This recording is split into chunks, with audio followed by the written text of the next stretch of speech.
I'm going to show you how to install Google Sheets on your Windows 11 PC or laptop. The first thing we need to do is head on over to Google and ensure that you are logged in with the Google account that you wish to use. Then in the top right, press the 9 dot square and scroll all the way down until you see Sheets. From here, in the top right, click the 3 dots or the 3 lines, depending on whether you're using Google Chrome or a different Chromium based browser, and then scroll all the way down to either cast, save and share, or simply just save and share, and then click install pages app. You'll have the opportunity to rename it to something that you wish to name it to, but calling it Sheets makes sense. Then click install. This has now turned Google Sheets into its own app.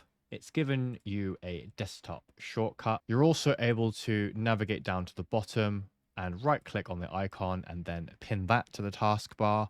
And as you can see, you can use this as if you were using it within the browser, and it will also log you in to the account that you are logged into. If this video helped you, please consider giving it a like.